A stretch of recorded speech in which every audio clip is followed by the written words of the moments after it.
प्यारे बच्चों, आज की इस वीडियो के अंदर मैं आप सभी को सिखाने वाला हूं प्रश्नावली 1.1 का क्वेश्चन नंबर 5। ये सवाल न्यू एनसीईआरटी बुक के अंदर प्रश्नावली 1.1 में 5 नंबर सवाल में देखने को मिलेंगे। ओके, अगर आपके पास नई एनसीईआरटी बुक नहीं है तो आपके पास पुरानी वाली बुक में एक्सरसाइज यानी प्रश्नावली 1.2 में ये सवाल देखने को मिलेंगे।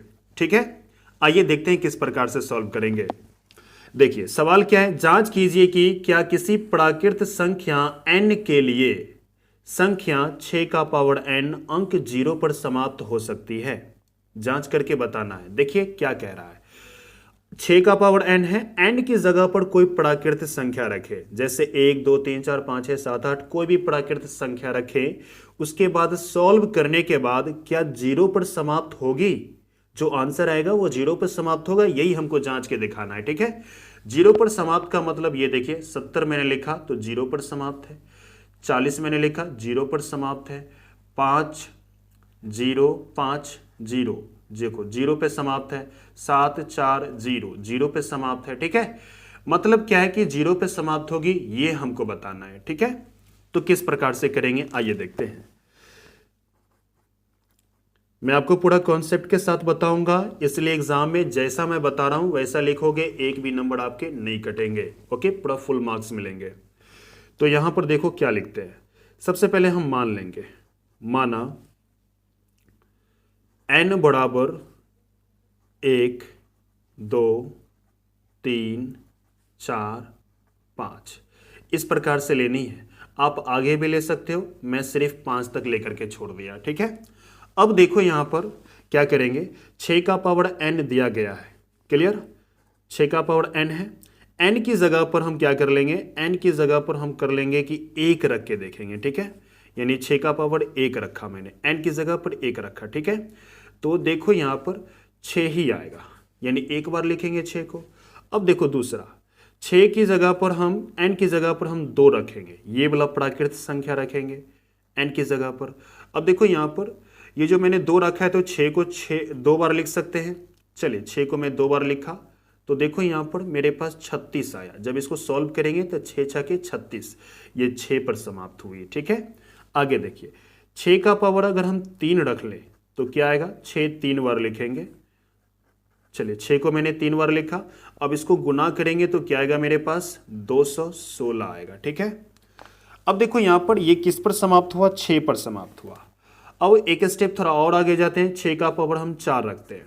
6 का पावर मैंने क्या रखा, 4 रखा। ठीक है, तो 6 को हम 4 बार लिख सकते हैं, क्योंकि ऊपर में पावर 4 है तो मैंने 4 बार लिख दिया। ठीक है, अब इन सबको हम गुना कर लेते हैं। गुना करेंगे तो क्या आएगा, मेरे पास 1296 आएगा। ठीक है, देखो 6 पर समाप्त है। और आगे की तरफ चलते हैं, देखिए यहां पर अब हम 6 का पावर क्या रख लें, 5 रख लें। ठीक है, इसका मतलब 6 को कितनी बार लिखेंगे, 5 मरतबा लिखेंगे। ठीक है, मैंने 5 मरतबा लिख दिया। और इन सभी को जब गुना करेंगे तो हमारे पास आएगा 7776।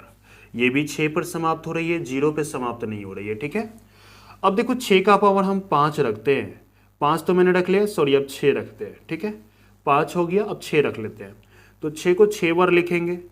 चलिए लिख लेते हैं 6 को 6 बार, मैंने 6 को 6 बार लिख दिया। ठीक है, अब इन सभी को अगर मल्टीप्लाई करेंगे तो हमारे पास आएगा 46,656। क्या आएगा, 46,656।